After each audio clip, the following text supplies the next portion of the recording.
You're going to open so many boxes today. Are you serious? You're probably going to see more specimens in this particular episode than you have in any other episode. All right, let's do this.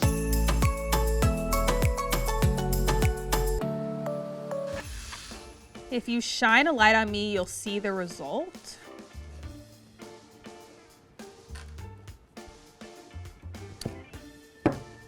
Okay, so we have glass. Okay, so what, I shine a light on this? I don't know. Result. There's a clue in the clue. No, that is so hard. If you shine a light on me, you'll see the result, which is luster, L-U-S-T-E-R. Okay, I get it. I'm gonna tell everyone what's happening today. What's happening is that I'm getting punked. So we're gonna stop the punking, and I'm just gonna bring in Christopher, and we're gonna talk about this quirky clue, and we're gonna talk about why there's a glass. You weren't up for the wordplay today. I did not. That was just like, bleep. My brain just went. So we're What's going going to on? talk about luster today. Okay, cool. So luster is very important to a gemologist. It's very important to a gemologist and to a mineralogist, geologist, anybody who's dealing with gems or minerals. We're going to talk about all the different lusters. We're going to go through them one by one. Luster is the quality of light that reflects off of a surface. Okay. So a lot of the times, you'll see like the sheen of gold or glistening off of an oil slick or something like that. There's lusters all around us all the time. We've got windows everywhere. The most common luster you see is glass. So vitreous luster is the first one we're going to talk about, and that's the luster of glass, which means somewhat water-like vitreous. Right. We have a pane of glass, I think, around here somewhere. We can. Okay, you've got glass right here. So one of the things we'll show here, with glass, you're looking at a transparent medium, and most of the light is coming through it, but at certain angles, the light is caught by the surface and reflected back. And that's the vitreous luster of the glass. The quality is very much like a perfectly calm water. It reflects in the same manner. And so we're going to look at gemstones and try to see what the quality of the light reflecting off of the surface is. Got it. I thought it'd be good to just start off that over with there. some gemstones that actually show a vitreous luster. Here we have nice prismatic tourmaline crystal. So you should be able to see the light reflect off of that pretty well. That has a luster very similar to the glass. Tourmaline. Tourmaline. And you can tell that by the striations, and that right there is A faceted tourmaline. Okay, so they're both gonna have the same luster. Yes, a lot of the times it's much easier to show this on a faceted gemstone because the faceted gemstone will be polished. Some gemstones and minerals will look significantly different in luster from their natural state versus their polished state because they've been buffed to their highest luster there. All right, another box for you. Metallic. Yep, we're talking about the metallic lusters, and here we have stibnite. Stibnite is characterized by having a very bright metallic luster. You can see it's quite reflective on the surface there. You have some varying lusters here. You have metallic pyrite, also reflective, but not reflecting quite as strongly as the stibnite was. Then a rutile. This one has basically weathered a bit. And one of the things that can affect luster, especially in nature, is weathering, and that can either be by acidic chemicals in the ground, by abrasives, action of wind, earth, sand, things like that. That can actually dull the luster, and you can still tell it's metallic, but it's just not quite as shiny as the others. Then you can have some pieces come out of the ground and just be incredibly reflective, like this hematite here. Oh my God, that's beautiful. Yeah, just flashing the light back there. We have a galena, and this one is what we would consider to be dull metallic. So the dull metallic galena here has been weathered from its natural environment. It's not polished. You can get some that are incredibly bright and reflective as well, and that's why a lot of the times you'll see minerals, you want to know the range of them. Sometimes they can have one or two, sometimes they can have 3 or 4 different lusters. Luster doesn't exactly help you identify what it is, but it can rule out what it is not. This one, while it's dull on the bottom, you can see areas where it's actually brighter metallic. So this one shows the range of the metallic luster all on one specimen. There's a couple of gemstones in there. Those are my favorites. Yes. They're quartz. Yep, and what's inside? A rutile. Which is? A metal. Yes, titanium oxide. Technically, the quartz is vitreous, Correct. and then the luster of the metal would be metallic. Yes. And that's one of the cool things about rutilated quartz is you actually get to see a metallic luster underneath a vitreous luster. Okay, when you open this box, you can't take this the wrong way. What the?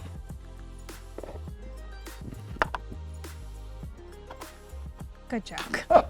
So now we're going to talk about adamantine luster. So that is diamond-like. What else has an adamantine luster? Sometimes zircon can get that high. Sometimes fowlerite can approach it, moissanite, and some of the others. It's characterized by having just an incredible brightness. So when people talk about the brilliance of a diamond, usually what they're talking about there is the reflection of the white light off of the surface. Now, light actually reflects inside a diamond and back out, but in the cases where you're seeing that sparkle, that glisten, that's the luster of the diamond you're seeing there. And because it has such a high refractive index, it's just really bending the light is reflecting off of that surface. Objects with a higher hardness typically will have a higher or brighter luster.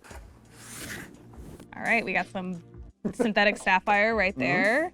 We have some natural sapphire right there. I've gotten really good with specimens. Oh yeah. I've gotten really good at these. Okay. You've seen a lot of I've them now. seen a lot. So what we're talking about now is sub-adamantine or bright vitreous. So tell us what that exactly is, the definition. So that literally is just not quite as reflective a luster as diamond, but more so than glass. It's literally just right in between. Here we have a natural sapphire crystal. You should be able to see the luster quite well there.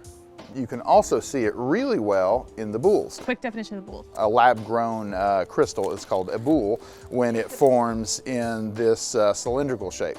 Very cool. When they go to cut these, they actually split them in half, and so you can really see the luster quite well. A lot of the times you can see luster really well on natural breaks, and this is why fracture luster is very important for gemologists. This is often sold to a lot of the people who like sapphires as well. This is a kyanite, and it's absolutely gorgeous stone, but you can actually tell that the luster of the kyanite, which is vitreous, is just not the same as the luster of the corundum.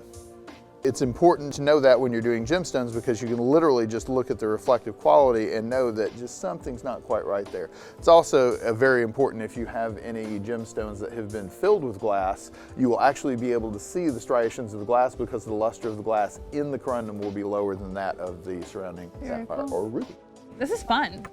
The vast majority of your crystalline gemstones are going to have vitreous, which again, Jinx 10, you owe me a soda. I can get you one. Again, the vitreous is the most common. The vast majority of faceted transparent gemstones are going to have a vitreous luster. The adamantine and the bright vitreous, you know, that's where you're going to really start separating things out. Now we're going to get into some of the even more interesting ones, which are the lusters that have a little bit more character to them. Okay, so these are going to be the ones you may not see in a jewelry store. They're going to be in specimens, organics. This is going to be kind of the stuff that's out of the norm, right? Just usually not in faceted. Okay, so not in faceted gemstones. Yeah, you'll see quite a few of them in gem stores. Well, then I guess I just don't know what we're in for today. I always get so distracted when Christopher's on because he brings me such pretty things. I'm listening and I'm looking, and I don't usually talk much when Christopher's on, which is different than normal. Every person in my life says I talk too much. This is very pretty. So turquoise is one of the best examples of a waxy luster. It literally looks like wax. Yeah, like, I mean, that's literally what all these luster descriptions are, is trying to come up with the best description of it looks like wax. So the quality of light there just looks like the surface has been waxed. It's nowhere near as reflective, of course, as the corundum is. It's like night and day there, but it's significantly different from luster of the glass as well. It's really important to look at the characteristic of the luster, the visual texture of it, rather than just looking for the reflection of it, because you can see here with this nugget that's polished, it looks waxy. This one does as well, but because this one has actually been polished for jewelry, it's reflecting more light, but it still has that waxy quality to the light that's being reflected. This is one of my favorites. Larimar. Yeah. Dang, I am. Hey, you should recognize that one. Charoite? Yeah. Boom. Can you believe it? Let me tell you, GIA, was great. It taught me the foundation, but when you look at specimens every day on YouTube, A big part of it is just putting your eyes on as many gems and as many possible. minerals as possible. Nothing teaches like experience. nope, nope, nope, nope. So this particular luster we're going to talk about here is Silky. It does look like silk. What's causing it is little micro fibers of material in here. A lot of people don't notice this about Larimar, and I had looked at it literally for years before I really noticed it. If you look at it, watch, and you'll see the color actually shifts around. Oh. It's almost like it's chatoyant. Hey, pause. Chatoyant. Definitely. Chatoyant. Kind of a cat's eye effect. Cat's eye. If you cut a stone with a dome, it looks like there's an eye on it. This guy's made an appearance before, hasn't It it? has. Yep. Both of these actually have. Yeah. God, for me? So this one is resinous. Exactly. Jinx 10 soda. And I'm going to just get you a 12-pack is what it is. You can be 2 sodas. 2 sodas. Dos sodas. So here we have literally a resin, and that is just dried resin. Most plastics and polymers have a resinous texture to them, and that's why we brought this here. It's one of the reasons plastic is used so much to imitate amber, or in this case tortoiseshell. You'll notice the light just rolls across the surface, and it does that in vitreous lusters as well, but in this case it's just a little softer. Oh, pearls. Yeah. I love pearls. Luster is actually a huge value factor with pearls. Typically, what are the best pearls for luster usually? Akoyas. I was gonna say South Sea. Akoyas are usually really, really bright. Darn it. And part of the reason for that is they grow in cold water, and that just Makes it kind of like when you wash your hair, you're supposed to finish it with cold water because it makes your hair super shiny. I wonder if that's the same I'm science. now picturing an oyster with like lustrous shiny hair. Lustrous shiny hair. I don't know. Keep going. So one of these things is not like the others.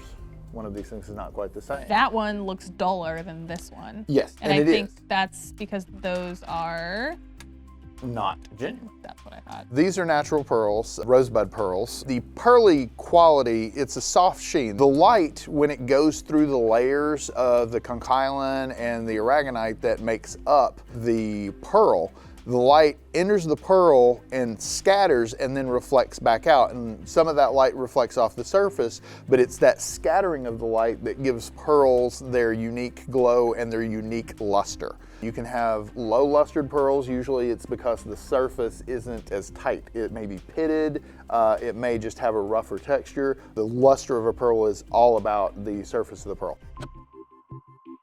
Oh, I know I love this. Here, we are looking at, honestly, one of my favorite lusters, and a very important one to know, Greasy. It does kind of look greasy, doesn't it? It does. Jadeite jade, nephrite jade, both have greasy lusters.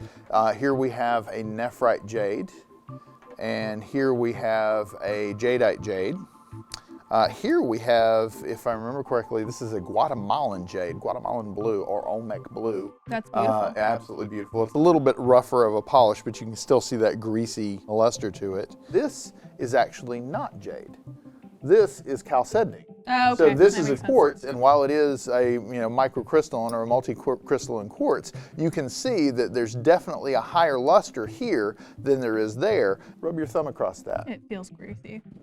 It feels A lot of materials that have a greasy luster will actually kind of feel a kinda little greasy as well. Almost like they're Yeah. covered in like olive oil or But something. it's one of the things, I tell you, I've noticed a lot of people who wear jade rings or jade bangles touch them a Because lot. they feel good. Because they feel good. I wanted to show this one because, again, it's really important that you think about the fact that the luster is the characteristic of the reflected light that's coming off, not the brightness or the dullness of it. Here we have an adamite, and here is incredibly bright. It's reflecting a lot of light, but if you'll look at the motion of the light as it rolls across the surface, it's really still got that just greasy look to it as it glistens across the surface of the stone. Before you open this one, I hope this episode has been interesting to you and not Rocky? dull. Dull. Dull's the last one we're going to talk about. Oh, but that's malachite right there, and this is maybe my favorite stone ever. Malachite is very interesting in that it has a very wide range of lusters. Some gems and minerals will have like up to 4 different lusters that you can typically find them. Malachite is one of those. The back side of it is not reflective at all, so that would be dull. But flip it over, once you polish it, boom, it has a nice vitreous luster. Very cool. Here we have what is even more dull than dull, and that would be earthy. And earthy literally looks just like dirt or clay. Yeah. There's no reflection to it at all. It's just, nah. Also kind of in the same line as the earthy is, what does that look like to you?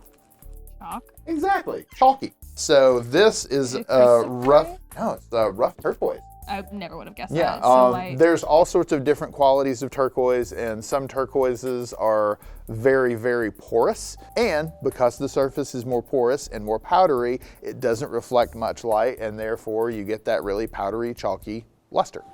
All right, guys, I want to take a closer look at this malachite. So look at both sides. You can see it looks dull, but with those bright colors, it is far from a dull specimen to own. Absolutely.